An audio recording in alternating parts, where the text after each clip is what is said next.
स्वास्थ्य मंत्री बन्ना गुप्ता ने सीडीएस बिपिन रावत साथ ही 12 अन्य जवान के शहादत पर शोक व्यक्त किया।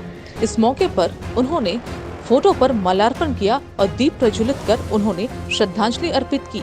साथ ही कहा कि ऐसे वीर सपूत को पूरी दुनिया याद रखेगी। सिर्फ भारत ही नहीं बल्कि ये हमारे दिल में हमेशा जिंदा रखेंगे। आने वाले पीढ़ी को ये एक बहुत बड़ा संदेश देंगे अपने वीर और अपने साहस का। साथ ही रिम्स में ब्लड बैंक की अवैध रूप से खरीद फरोख्त पर उन्होंने क्या कुछ कहा, आइए सुनते हैं। साथ ही अन्य मुद्दों पे भी खुलकर चर्चा की। भारत ने एक मजबूत सैन्य पराक्रम पूरे दुनिया के सामने प्रस्तुत किया। ऐसे महान आत्मा के प्रति हम नमन करते हैं। परम पिता परमेश्वर से प्रार्थना करते हैं कि उनको असीम शांति मिले और भारत सरकार से ये मांग करते हैं कि भारत सरकार इस पूरी घटना से पूरा देश ही नहीं बल्कि दुनिया के बहुत हमारे मित्र देश भी हतप्रद हैं। तो पूरे लोग ये जानना चाहते हैं कि आखिर ऐसा क्या हो गया जो दुनिया का एक आधुनिक से आधुनिकतम हेलीकॉप्टर जो काफ़ी युद्ध के समय भी, कारगिल युद्ध में भी जिसने बहुत अदम्य क्षमता दिखाई थी और कभी ऐसी घटना नहीं हुई इस हेलीकॉप्टर में, तो ऐसी क्या घटना हो गई, किस परिस्थिति में उसमें दुर्घटना के वो शिकार हुए हैं। तो इसकी जो है जांच करके देश के लोगों के सामने ये बात आनी चाहिए ताकि भविष्य में हम ऐसी बड़ी क्षति को रोकने में कामयाब हों। मैं पुनः उनकी आत्मा की शांति की बहुत कामना करता हूँ, भगवान से प्रार्थना करता हूँ और हम सब समझते हैं कि ये देश की बड़ी क्षति है।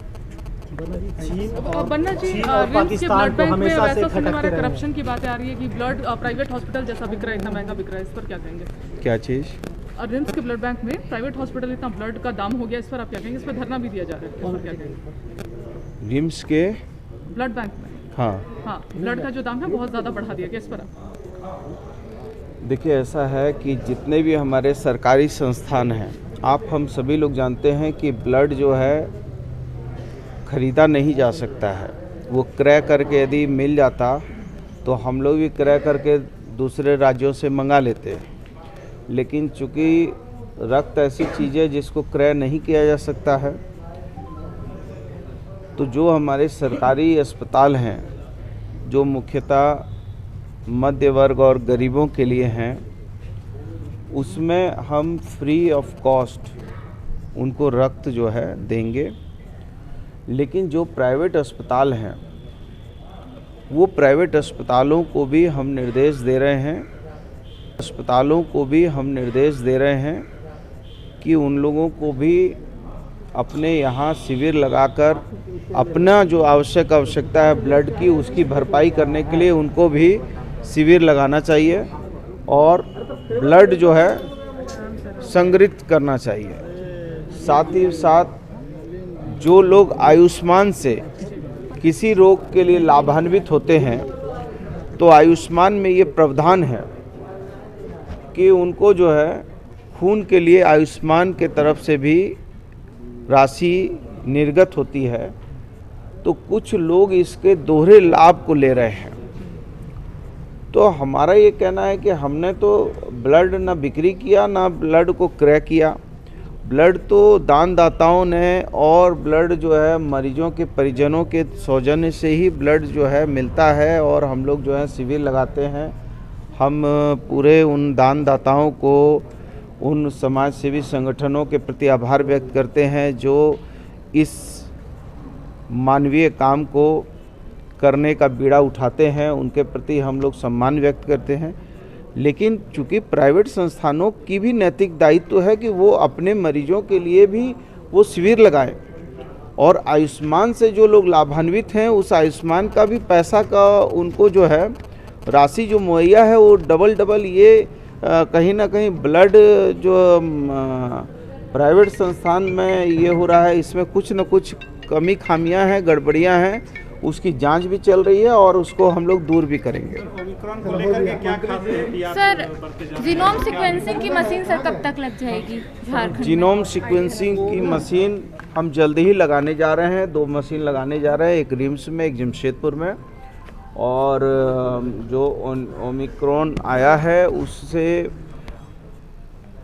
जो पिछले डेल्टा था उससे ये कुछ वैज्ञानिकों का मत है कि ये 7 गुना ज़्यादा उससे स्प्रेड करने की इसकी क्षमता है। कुछ लोगों का मत है कि ये 5 गुना ज़्यादा स्प्रेड कर रहा है और कुछ वैज्ञानिकों का मत है कि ये इसके 50 आकार प्रकार बदल रहे हैं वायरस के।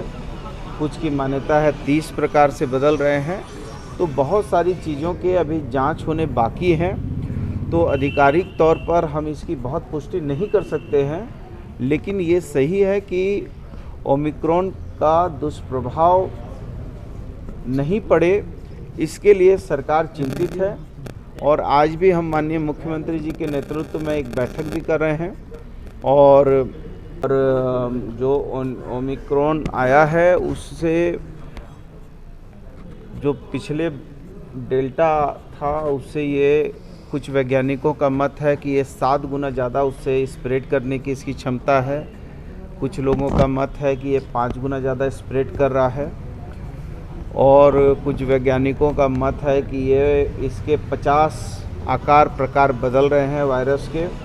कुछ की मान्यता है 30 प्रकार से बदल रहे हैं। तो बहुत सारी चीज़ों के अभी जांच होने बाकी हैं, तो आधिकारिक तौर पर हम इसकी बहुत पुष्टि नहीं कर सकते हैं। लेकिन ये सही है कि ओमिक्रॉन का दुष्प्रभाव नहीं पड़े, इसके लिए सरकार चिंतित है। और आज भी हम माननीय मुख्यमंत्री जी के नेतृत्व में एक बैठक भी कर रहे हैं।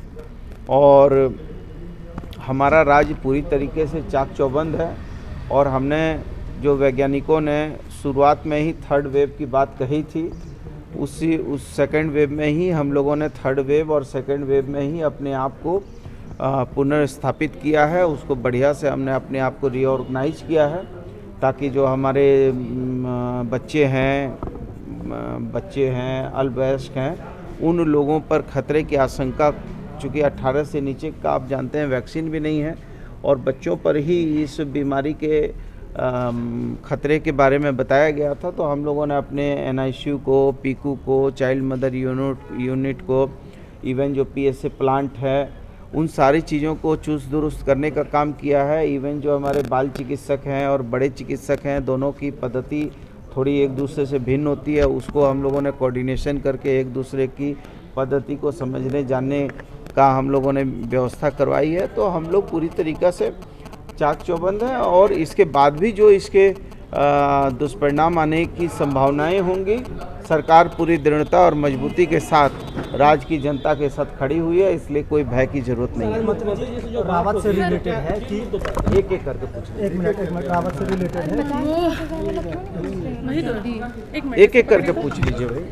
सर, राज्य नहीं, हम मुख्यमंत्री जी से हम लोगों की ओमिक्रॉन को लेके भी बात होगी। कई एक हमारे स्टूडेंट हैं, PG के भी स्टूडेंट हैं और हमारे मेडिकल के भी कुछ स्टूडेंट हैं। कुछ हमारे जो मेडिकल में स्टूडेंटों को मान्यता नहीं मिली है, उस पर भी विचार होगा।